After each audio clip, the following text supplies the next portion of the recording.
That's what you call cutting it close.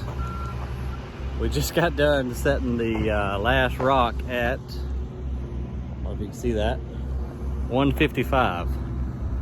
So they were 5-10 minutes early to pick up the machine. But anyway, got them all laid, and the koi pond looked amazing. So we'll go up here. I'll let you guys see where we're at in the process. And Ethan even says we'll be able to put a little bit of water in it today, which will be awesome, because that's, you know, that's the cool part. That's what I want to see. Let's go check it out. All right, so we've got our first couple stones in. So you can see we got 1, 2, 3, 4, 5 in right now. What we're working on now is kind of our destination boulder area. So we want something that kind of hangs out a little bit and looks straight down basically into the water. As you can see, these kind of stick out a little more.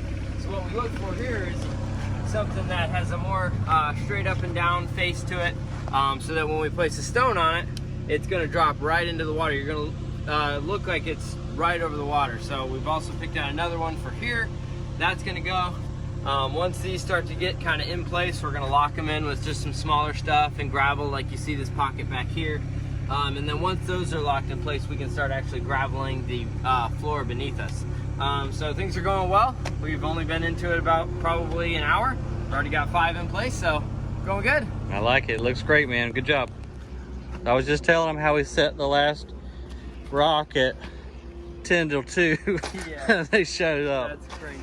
What's this stuff here? What are you doing? This is what we're doing. This is foaming in. So what a lot of people don't really know is when you're building the waterfalls and stuff, you've got a lot of flows, and we're going to have 7,000 gallons per hour flowing over our waterfall here.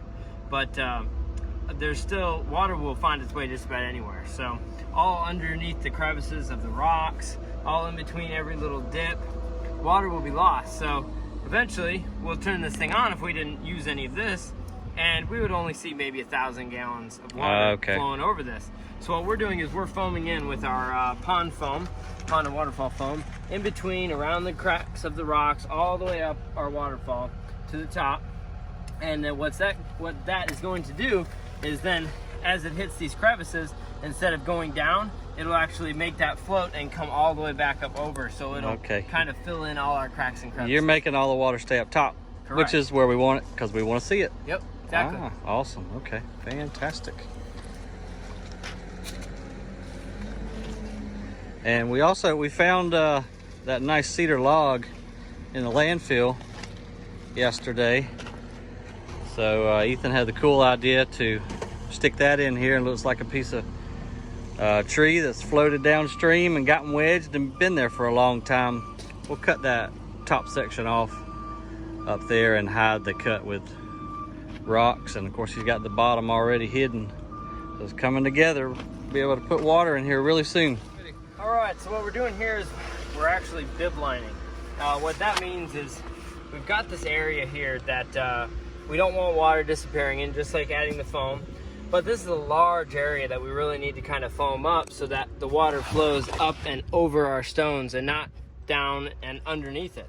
So what we're gonna do here is called bib line. So basically we're gonna take a piece of liner, just some extra leftover pieces that we have, and we're gonna basically fill the gravel up to a certain point.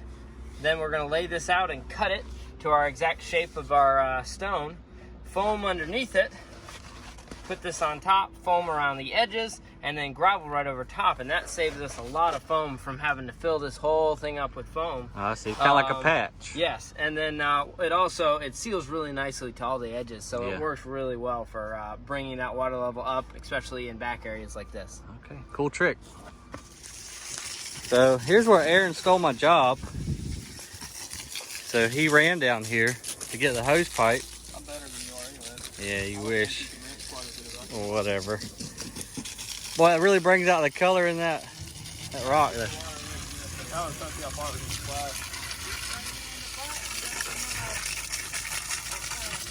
Challenge accepted. All right, we just plugged in our pump for the first time. Okay. Water just came over the falls there and running down the creek, and we've got a koi pond.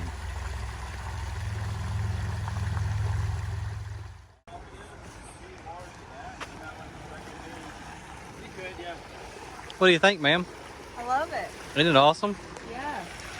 It's better than I could have even imagined. I mean, that's just, that's something else. It's spectacular.